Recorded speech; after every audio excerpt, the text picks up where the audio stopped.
রাধে। আজকের আমাদের গোপাল সোনার ভোগের জন্য আমি বানাবো থানকুনি আর গিমা, তার সাথে দিয়ে বেগুন আলু দিয়ে একটা হালকা চচ্চড়ি বানাবো।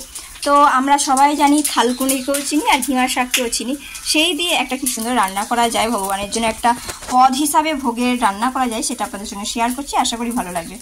তো তার আগে আমি কড়া গরম হয়ে যেতে এখানে একটু পাঁচফোড়ন দিয়েছি, অল্প পরিমাণে একটু আদা দিয়েছি, তার সাথে সাথে আমি এক এক করে সমস্ত আইটেমগুলো দিতে থাকবো।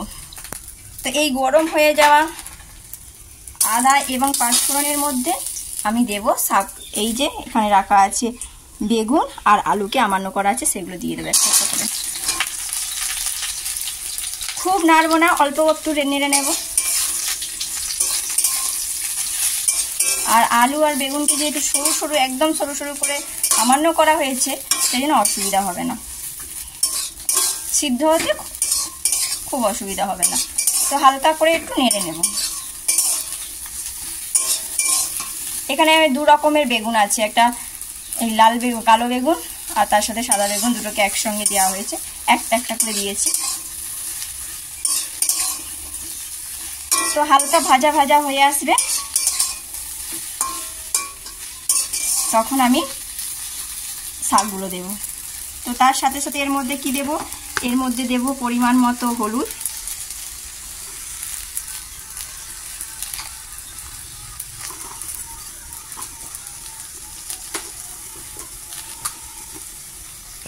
আর এই পরিমাণ মতো লবণ দিয়ে দেব।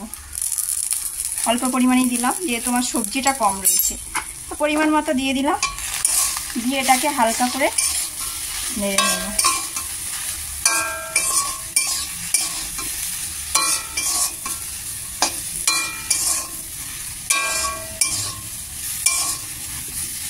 একদম শুকনো শুকনো ভাজা হবে। এবার যখন এই শাকটা এর ওপরে দেবো, সেই শাকে জল বা রসের মধ্যে এই সবজিটা অর্থাৎ আলুটা সিদ্ধ হবে। তো সেই জন্য শুকনো শুকনো করে আমি নেড়ে চেড়ে এর মধ্যে দিয়ে দেবো শাকগুলো। বাস আমি শাকগুলো দিয়ে দেবো। এর মধ্যে থানকুনি পাতা আর ডিমা শাক রয়েছে।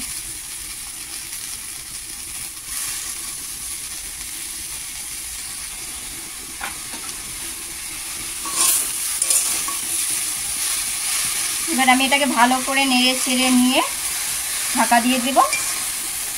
যদি খুব প্রয়োজন পড়ে তখনই অল্প একটু জল দেব, একদম অল্প জল, কারণ এতে শাক আছে, যেহেতু শাকের রসের মধ্যে কিন্তু সমস্ত সবজিটা সিদ্ধ হবে।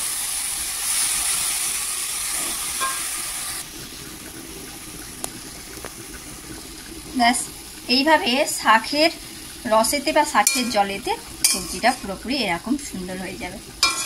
তো এটা হয়ে গেলে একটু চাপা দিয়ে রাখবো। এখন আমি হয়ে গেলে আমি গোপাল সোনার ভোগের জন্য রেডি করে নেব।